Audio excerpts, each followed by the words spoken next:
عزیز دوستوں، بزرگوں اور بھائیوں، کچھ چیزیں ایسی ہیں جن کا قرآن مجید نے بارہا تذکرہ فرمایا۔ قرآن پاک کسی چیز کا ایک بات بھی ذکر کر دے تو وہ چیز ہمارے لیے دستور حیات اور منشور زندگی بن جاتی ہے۔ لیکن اگر اللہ تبارک و تعالیٰ کسی چیز کا بار بار تذکرہ فرمائے تو معنی یہ ہے کہ اس کی ہمیں بہت ہی زیادہ ضرورت ہے۔ ان چیزوں میں سے ایک چیز صبر ہے۔ قرآن پاک نے 100 سے زیادہ مرتبہ صبر کا تذکرہ فرمایا۔ اتنی بڑی بات کو سمجھیے گا کہ 100 سے زیادہ مرتبہ قرآن پاک نے تذکرہ کیا ہے صبر کا، اور مختلف انداز میں۔ کہیں فرمایا کہ وَبَشِّرِ الصَّابِرِينَ، اے محبوب صبر کرنے والوں کو خوشخبری سنا دیجیے۔ کہیں فرمایا ان اللہ مع الصابرین، بے شک اللہ صبر کرنے والوں کے ساتھ۔ تو مختلف انداز میں، مختلف طریقوں سے اللہ تعالیٰ نے صبر کا تذکرہ فرمایا۔ سوسائٹی کے اندر، معاشرے کے اندر اور مسلمانوں کے اخلاقی رویوں کے اندر اگر صبر کو داخل کر لیا جائے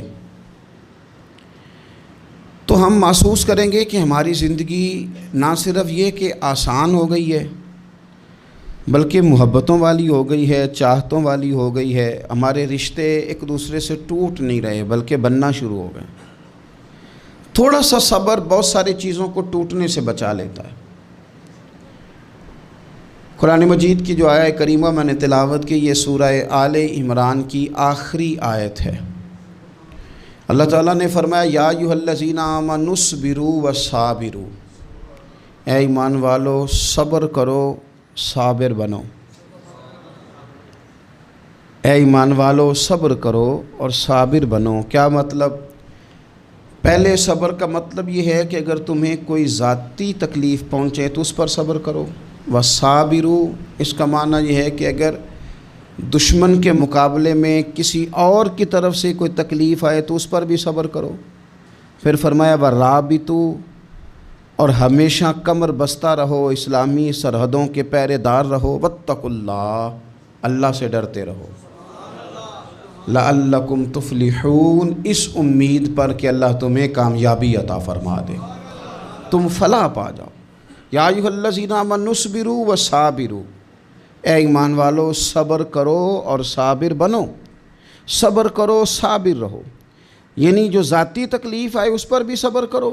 اور مصابرہ کا معنی سامنے سے آنے والی تکلیف، اگر بیماری آ گئی، کوئی پریشانی آ گئی، کہیں کوئی اپنا دنیا سے چلا گیا تو یہ ذاتی تکلیف ہے، اس پر بھی صبر کرنا۔ اور اگر اپنوں نے، بیگانوں نے کوئی تکلیف پہنچا دی، کوئی اذیت دے دی، وہ اذیت کئی صورتوں میں ہو سکتی ہے۔ تانا بھی ایک اذیت ہے، طنز بھی ایک اذیت ہے، کسی شخص کے بارے میں غلط کلمہ کہنا بھی ایک اذیت ہے، اور مقابلے میں کھڑے ہو جانا، لڑائی کرنا، یہ بھی ایک اذیت ہے۔ اس پر بھی صبر کرو۔ ورابطوا، اور اس طرح کرو کہ کمر بستہ رہو، جد و جہد کرتے رہو۔ واتقوا اللہ، اللہ سے ڈرو۔ لعلکم تفلحون، تاکہ تم کامیاب ہو جاؤ۔ صبر جب آپ کرتے ہیں نا اور صبر کا ارادہ کرتے ہیں تو اللہ تعالیٰ صبر کی توفیق بھی عطا فرماتا ہے۔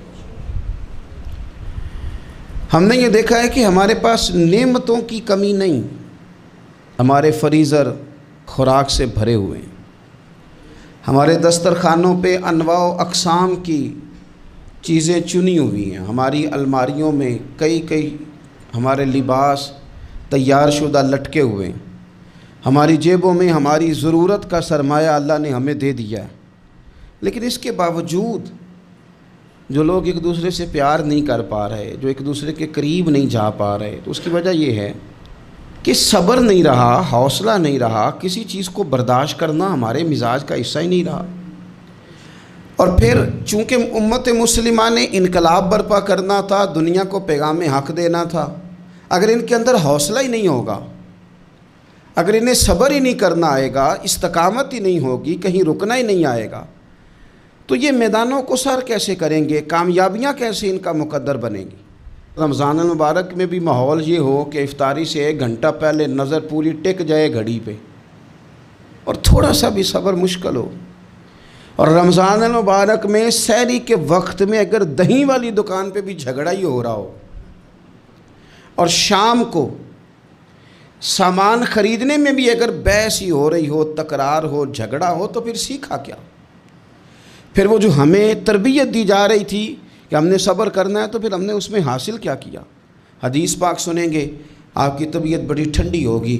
میرے نبی پاک صلی اللہ تعالیٰ علیہ وسلم ارشاد فرماتے ہیں کہ جو بندہ سوال سے بچنا چاہے گا، ارادہ کرے گا اللہ میں نے کسی سے نہیں مانگنا، فرمایا جو سوال سے بچنا چاہے گا رب اسے سوال سے بچا لے گا، اور جو لوگوں سے بے نیاز ہونا چاہے گا، کہے گا یا اللہ مجھے دنیا داروں کا محتاج نہ بنا، اپنی بارگاہ سے عطا فرما۔ جو لوگوں سے بے نیاز ہونا چاہے گا اللہ لوگوں سے بے نیاز کر دے گا، اور فرمایا جو صبر کا ارادہ کرے گا اللہ اسے صبر کی توفیق بھی عطا فرما دے گا۔ ارادہ تو کرے، پروگرام تو بنائے، توفیق تو اللہ دے گا۔ جو صبر کا ارادہ کرے گا اللہ صبر کی توفیق بھی عطا کر دے گا۔ اور حضور صلی اللہ تعالیٰ علیہ وسلم فرمانے لگے، یاد رکھو کسی بندے کو جو بہترین تحفہ دیا گیا ہے نا، اگر کسی کو کوئی بہترین عطیہ ملا ہے تو پھر اللہ تعالیٰ نے اسے صبر عطا فرمایا ہے۔ یہ بہترین تحفہ ہے، اس سے زندگی سنور جاتی ہے، اس سے انسان باوقار اور مطمئن ہو جاتا ہے، اس سے اس کے شب و روز آسانی سے بیتتے ہیں، وہ دنیا کی پک ڈنڈیوں سے آسانی سے گزر کے اللہ کی بارگاہ عالی مرتبت میں سرخرو ہو کر حاضر ہو جاتا ہے۔ لیکن اگر بے حوصلہ ہو، صبر نہ ہو، پھر نقصان روز بروز بڑھتا ہے۔ اور پھر میرے رسول پاک صلی اللہ تعالیٰ علیہ وسلم ارشاد فرماتے ہیں کہ اصل بات یہ ہے کہ اللہ تعالیٰ نہ کسی بندے کا درجہ بلند کرنے کا ارادہ فرماتا ہے، لیکن اس کے اعمال اس طرح کے نہیں ہوتے کہ اس کا درجہ بلند کیا جائے۔ اب رب کیا کرتا ہے، اللہ تعالیٰ اس کو مال کی، جان کی، اولاد کی کسی مشکل میں ڈال دیتا ہے، اس مصیبت پر وہ بندہ صبر کرتا ہے تو اللہ تعالیٰ اس کا درجہ بلند فرما دیتا ہے۔ اعمال اس قابل نہیں تھے کہ درجات بلند ہوں، وہ اعمال کی بنیاد پر نہیں کر سکتا تھا تو اللہ نے کسی مشکل میں ڈال کے نا اپنے فضل سے درجہ بلند کر دیا۔ اب جو راہ طریقت کا مسافر تھا، جو سلوک کی منازل طے کر رہا تھا، جو اللہ رسول کے قریب جانے چاہ رہا تھا، اس کے لیے کتنی آسانی ہو گئی کہ مجاہدہ تو زیادہ نہ کر سکا، کثرت سے نفلی صوم و صلات کا بندوبست تو نہ کر سکا، تھوڑا سا صبر کیا، رب نے اپنا اور اپنے محبوب کا قرب عطا فرما دیا۔ تو یہ تو آپ صبر کرنے کے لیے جب نکلے ہیں تو آپ نے تو رب رسول کو پا لیا۔ یہ صبر تو وہ والا سفر ہے جس کی جو منزل ہے وہ اللہ رسول کا قرب ہے۔ تو ہم لوگ تھوڑی تھوڑی باتوں میں حوصلہ ہار جاتے ہیں، صبر چھوڑ جاتے ہیں، پریشانی بڑھ جاتی ہے، پتہ نہیں ایسے محسوس ہوتا ہے کہ جیسے یہی بندہ دنیا کا سب سے دکھی بندہ ہے۔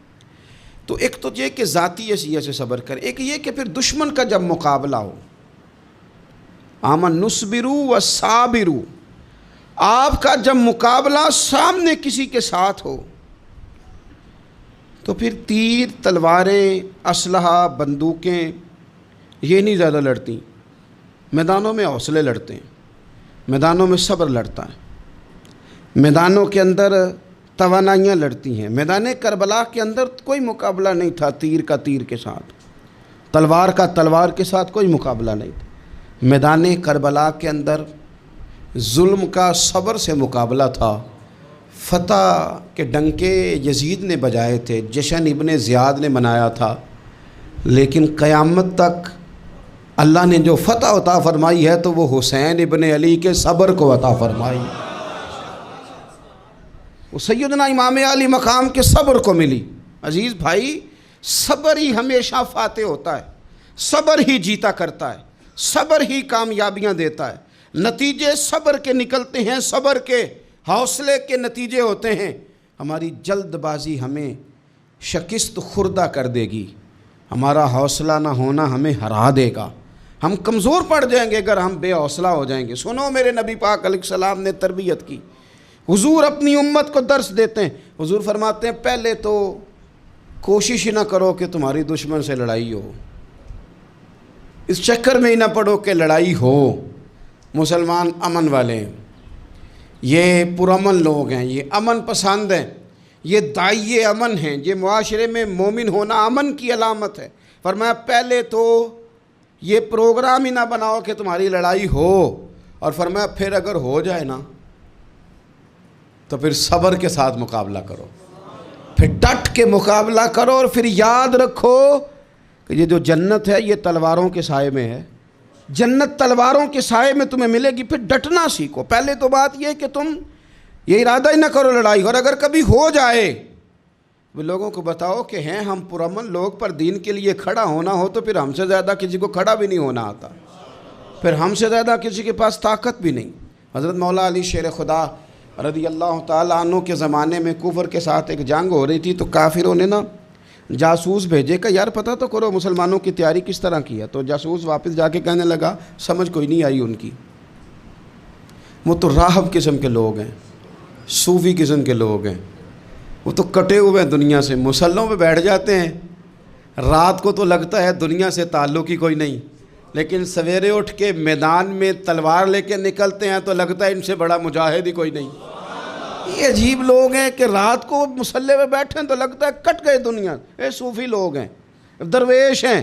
یہی مسلمان کی شان ہے، ہو ہلکا یاراں تو برے شم کی طرح نرم، رزم حق و باطل ہو تو فولاد ہے مومن، ادھر آ ستمگر ہنر آزمائیں تو تیر آزما، ہم جگر آزمائیں، ہم تجھے اپنا حوصلہ بتاتے ہیں کتنا، دیکھ ہمارے حوصلے سے ٹکرا کے دیکھ یہ کتنا طاقتور اور مضبوط ہے۔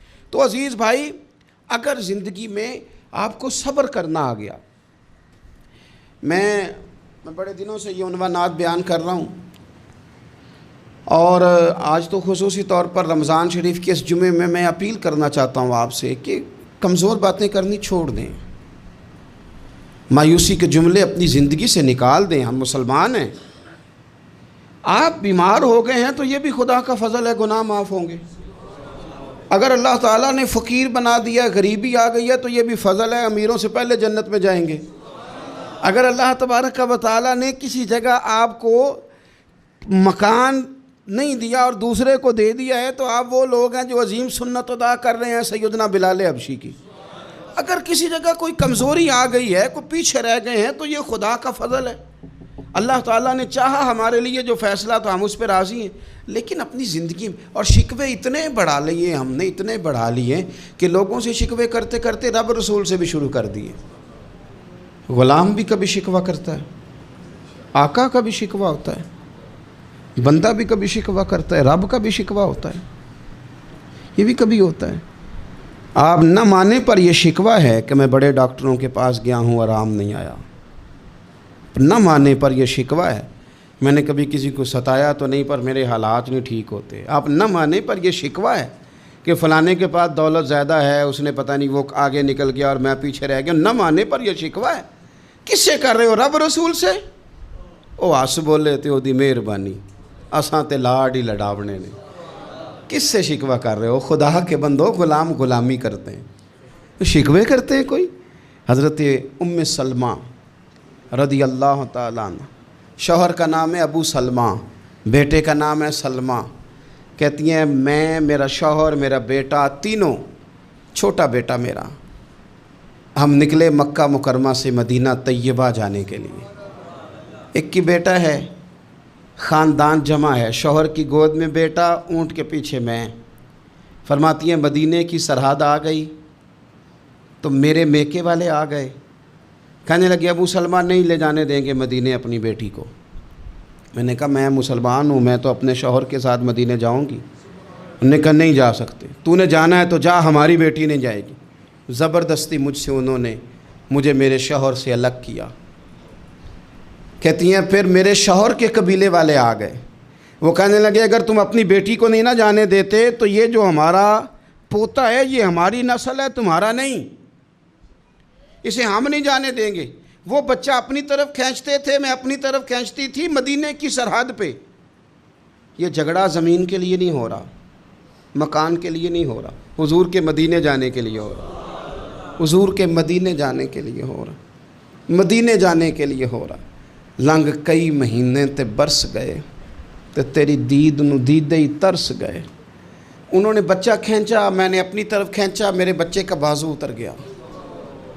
فرماتی ہیں میرے شوہر مدینے چلے گئے، بیٹا میرا میرے سسرال والے لے گئے، مجھے میکے والے لے گئے۔ آج بھی کچھ سیانے بندے کہتے ہیں اس کو نکال دو اور بچے چھین لو۔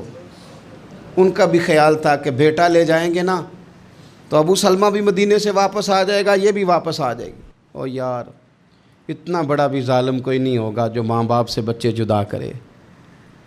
فرماتی ہیں کہ وہ لے گئے چھین کے، میں میکے چلی گئی، لوگ روٹی کھاتے تھے، میرے حلق سے نہیں گزرتی تھی۔ زمانہ سویا کرتا تھا، میں سو نہیں پاتی تھی۔ بیٹا کہاں، شوہر کہاں، میں کہاں۔ ام سلمہ کتنی دیر تکلیف کاٹی؟ جناب ام سلمہ کہنے لگی لوگوں 1-2 دن نہیں، پورا سال بیت گیا، پورا سال، پر جے سونا ہی میرے دکھ وچ راضی، جے سونا ہی مارو مارو مینوں مار مکاؤ، میں کوئی عذر نہ پیش لے آواں، او جے سونا ہی میرے دکھ وچ راضی، پھر سکھ نو چلے ڈاواں۔ فرمایا سال بیت گیا، لوگ صبح اٹھ کے کام کاج پہ لگ جاتے، کپڑے بدلتے، ڈیوٹیاں کرتے، اور میں سویرے اٹھ کے اس جگہ آ جاتی جہاں میرا شوہر اور میرا بیٹا بچھڑا تھا۔ میں سارا دن روتی، آہوزاری کرتی، حضور کے مدینے کی طرف منہ کر کے میں تڑپتی۔ سال بیت گیا، سال، ایک ہفتہ نہیں نکلتا بچوں کے بغیر۔ بڑے بڑے سیانے لوگ پردیس جاتے ہیں تو بچوں کی فوٹو دیکھ دیکھ کے روتے ہیں، لیکن کہتی ہیں ماں تھی، بیٹا بچھڑا اور پھر بیٹا بیمار ہو اور ماں سے جدا ہو، کتنی تکلیف کا منظر ہے۔ آپ فرماتی ہیں کہ 1 سال بیت گیا اور میں نے کسی کی منت نہیں کی، میں نے کوئی شکوہ نہیں کیا، اس لیے کہ جس حال میں رب و رسول رکھیں، یہ حوصلہ، یہ صبر، یہ توانائی۔ 1 سال کے بعد میرے چچا کا بیٹا میرے پاس سے گزرا، تڑپتے دیکھ کر کہنے لگا میری بہن تو سارا دن روتی رہتی ہے۔ تو میں نے کہا بھائی تمہیں کیا بتاؤں، اس کا شوہر چلا جائے، بیٹا جدا ہو جائے، وہ کیا کرے گی؟ فرماتے اس نے جا کے میرے باپ سے، اپنے والد سے، میرے خاندان والوں سے کہا اس کی سزا کب ختم ہوگی؟ اس غریبنی کا قصور یہ ہے کہ یہ مدینے والے کا کلمہ پڑھتی ہے، اس کی غلطی یہ ہے کہ یہ مسلمان ہو گئی ہے، دین حق قبول کر لیا ہے، کیوں نہیں تم خیال کرتے؟ کہتے ان کے دل نرم ہوئے، وہ رضامند ہوئے مجھے مدینے جانے پہ۔ پھر اس نے کوشش کی میرے سسرال پیغام بھیجے، کب بس کرو، اور بچہ تو چڑیا کا جدا ہو جائے تو وہ تڑپا کرتی ہے، اور تم نے ایک جیتی جاگتی ماں کا بیٹا جدا کیا ہے۔ وہ بھی نرم ہوئے، رب نے اسباب بنائے، میرا بیٹا مجھے ملا۔ کہنے لگے تو رہ جا، میں نے کہا نہیں، تم مسلمان نہیں ہو، تمہیں پتہ نہیں نا، میں یہاں نہیں رہ سکتی، مجھے مدینے ہی جانا ہے۔ اکیلی اتنا سفر، جنگلوں کا رستہ، پہاڑی رستہ طے کر لو گی؟ میں نے کہا میں کر لوں گی۔ جنوں ویکھ کے ٹھر دیاں اکھیاں نے تو جنوں ویکھ کے ٹھر دا سینہ ہے، ربا تیری ساری خدائی چ ایک کی تے شہر مدینہ ہے۔ کہتی میں اونٹ پہ بیٹھی، بیٹا میں نے گود میں بٹھا لیا، میں سفر کرنے لگی، پر دل میں کھٹکا تھا کہ اتنا لمبا سفر، بیٹا چھوٹا ہے، کیسے کروں گی؟ کہتے مجھے عثمان بن طلحہ مل گئے، کہنے لگے کہاں جا رہی ہو بہن؟ میں نے کہا مدینے۔ کہنے لگے اکیلے جاؤ گی؟ میں نے کہا جانا تو ہے نا، کوئی ساتھ چلے نہ چلے پر شہر رسول تو جانا ہے نا۔ آپ فرماتی ہیں میں نے عثمان بن طلحہ سے نیک بندہ کوئی نہیں دیکھا، میرے اونٹ کی لگام تھام لی۔ جب مجھے اونٹ پہ بٹھاتے تھے نا، اونٹ بٹھا کے چلے جاتے تھے، میں بیٹھ جاتی تھی تو آ کے لگام تھامتے تھے۔ جب کہیں مجھے اتارتے تھے تو اونٹ بٹھا کے چلے جاتے تھے، میں اتر جاتی تھی تو اونٹ کو باندھتے تھے۔ سونا ہوتا تھا تو اونٹ بٹھا دیتے، میں اتر جاتی، وہ دور جا کے لیٹ جاتے۔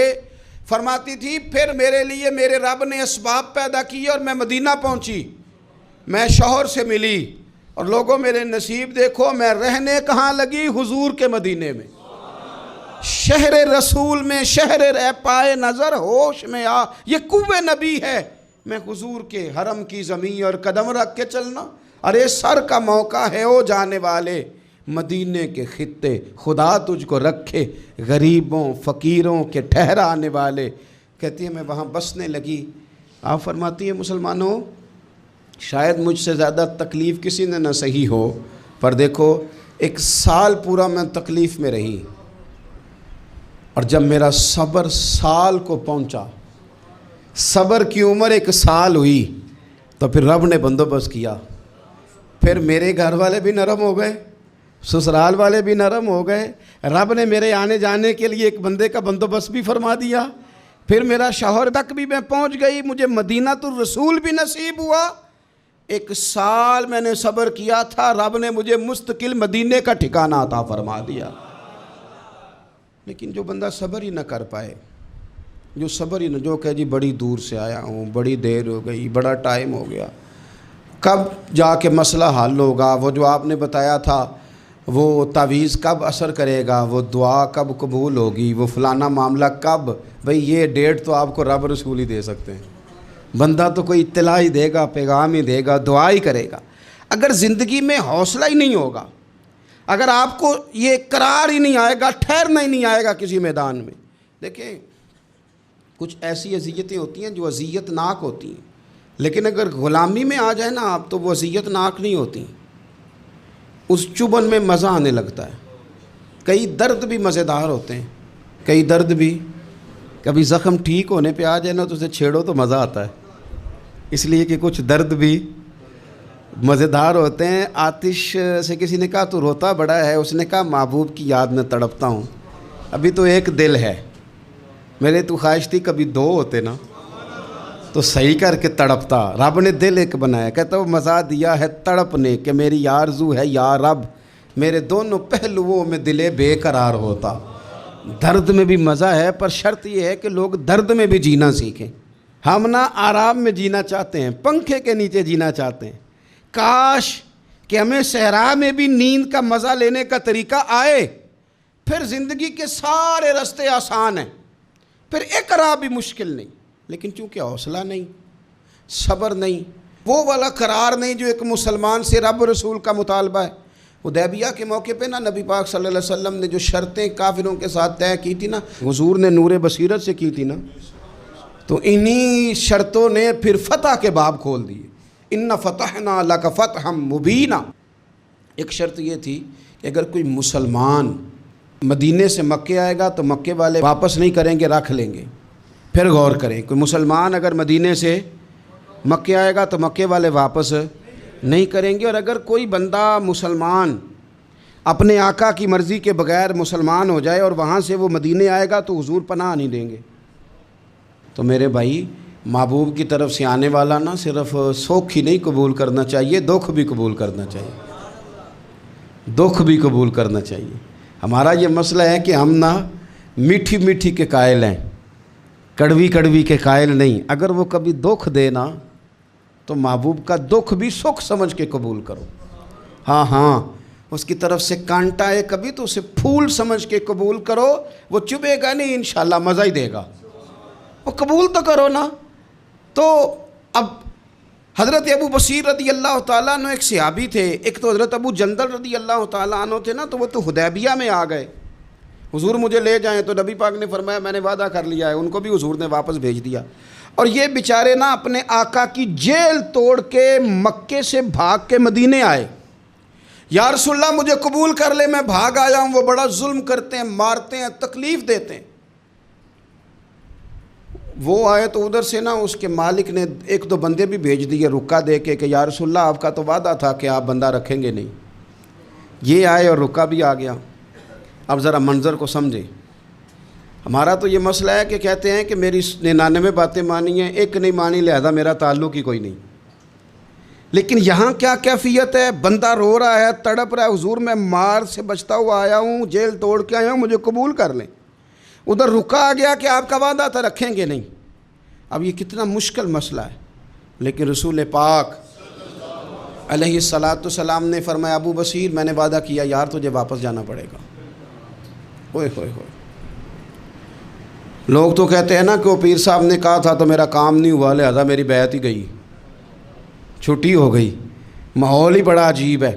حضور نے فرمایا واپس جا، لیکن جے کر یار دے نام دا ملے مینا، پھر انہوں چولی پا لئیے مینے نو پنجے سٹیے نہ، جے کر یار دے نام دا، سامنے والے نے تانا سمجھ کے دیا تھا پر یار کے نام کا تھا نا، اس نے کہا لا صحیح سونے کے نام کا ہے نا، تانا ہوا تو کیا ہوا، جے کر یار دے نام دا ملے مینا، انہوں چولی پا لئیے پنجے سٹیے نہ، تے جے کر یار دے نام دی ملے سولی، پھر جھوٹا جھوٹ لئیے تے پیچھے ہٹیے نہ، جھوٹا جھوٹ لئیے۔ اب لکھنے والے کا بھی اپنا انداز ہے نا، کہتے ہیں یہ بھی میرے لیے جھولا ہی ہے، یہ بھی آرام کی جگہ ہی ہے، جھوٹا جھوٹ لئیے تے پیچھے ہٹیے نہ۔ حضرت ابو بصیر رضی اللہ تعالیٰ عنہ سے حضور نے فرمایا واپس جانا ہے، کہ سونیا ٹھیک ہے، کوئی شکوہ نہیں، کوئی گلہ نہیں، یہ بھی میرے محبوب کا حکم ہی ہے۔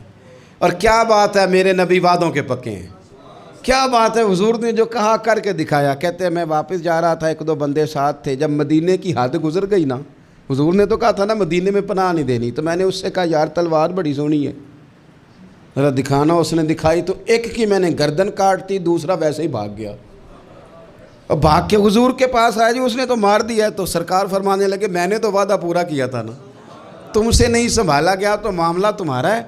اب حضرت ابو بصیر رضی اللہ تعالیٰ عنہ واپس آئے، عرض کی حضور اب میرے لیے کیا حکم ہے؟ حضور نے فرمایا میاں حکم وہی ہے، مدینے میں ہم نہیں رکھ سکتے، تم مدینے میں صحابہ تھے نا، حضور کی باتوں سے خوشبو لیتے تھے، مدینے میں نہیں رکھ سکتے۔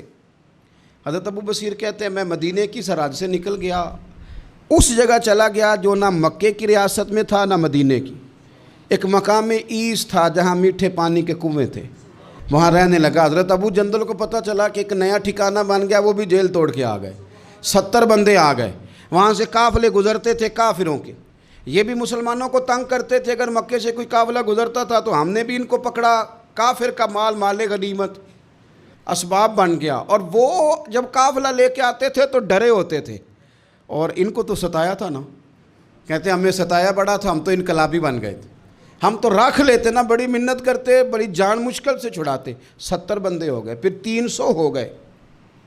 تب وہ بصیر کہتے ہیں دنیا مدینے جاتی تھی لیکن ہم تڑپتے تھے، ہم تڑپتے تھے، روت لنگ گئی ہے پھر باہر آندی تے اج چٹھیاں مدینے آئیاں نہیں، ہم تڑپتے تھے کہ یار کوئی موقع ملے، روز رات کو روتے تڑپتے۔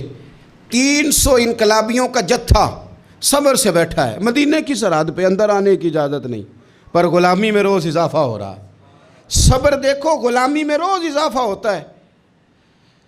تنگ آ گئے کافر، پہلے بڑی ڈینگیں مارتے تھے کہ دیکھو ہم نے کیسی شرط منوائی ہے، کیسی شرط منوائی ہے کہ ان کا بندہ آئے گا تو ہم واپس نہیں کریں گے، ہمارا جائے گا تو انہیں کرنا پڑے گا۔ پھر اتنے تنگ آئے کہ خود آ کے کہنے لگے حضور مہربانی کریں، یہ شرط تو ختم کرے نا، اور ان 300 کو تو مدینے بلائیں، مہربانی فرمائیں۔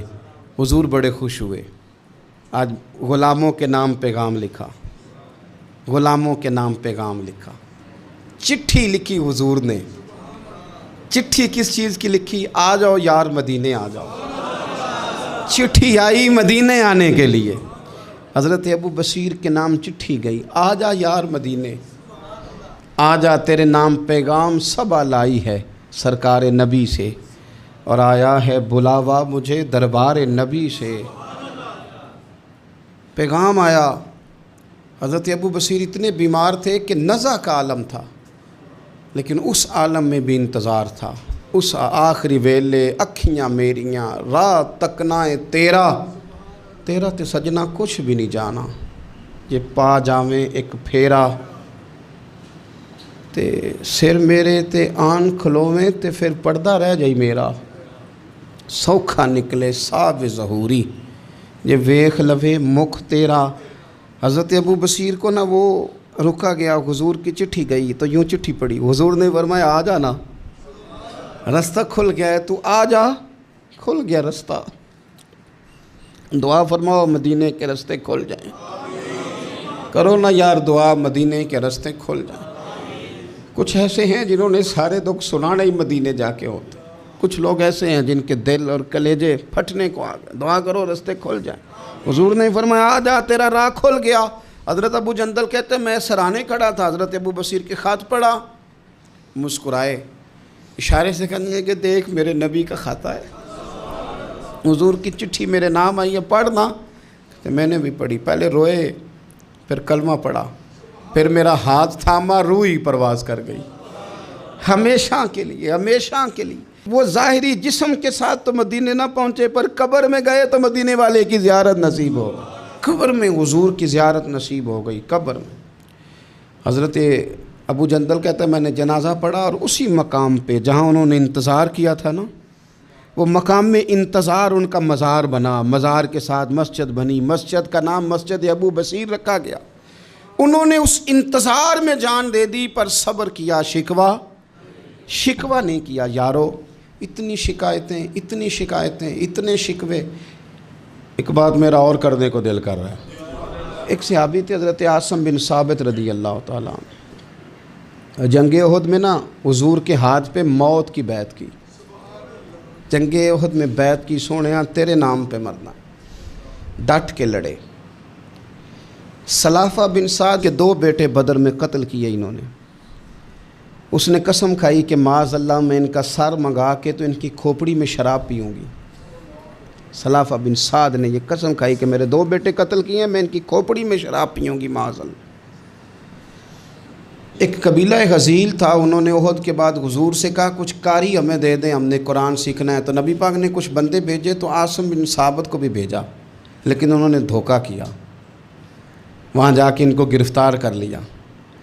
جب گرفتار کر کے مکے والوں کے ہاتھ بیچنے لگے تو حضرت عاصم بن ثابت نے تلوار نکال لی، فرمانے لگے میں کافر کا قیدی ہو کے جینے سے بہتر ہے شہادت کی موت مر جاؤں۔ کافروں کا قیدی لڑے اور فرمانے لگے میرے کمان میں تیر باقی ہے، میں لڑوں گا اور اتنا لڑوں گا کہ تمہیں پتہ چلے گا مجھے لڑنا آتا ہے۔ اور فرمایا میں صبر کروں گا اور صبر کر کے دکھاؤں گا، میں ڈٹوں گا اور تمہیں ڈٹ کے۔ اکیلا بندہ میدان میں ڈٹ گیا، اکیلا۔ جب تیر ختم ہو گئے تو پھر نیزہ نکال لیا۔ یہ بات آپ کو اس لیے سمجھا رہا ہوں کہ کچھ لوگ کہتے ہیں جی میں اکیلا کیا کروں، تو یہ آخر میں یاد رکھیں کہ صبر آپ نے کرنا ہے چاہے اکیلے بھی رہ جائیں، حوصلہ کرنا ہے چاہے اکیلے بھی رہ جائیں۔ اکیلے لڑے، تیر ختم ہو گئے تو نیزہ نکال لیا، خوب لڑے۔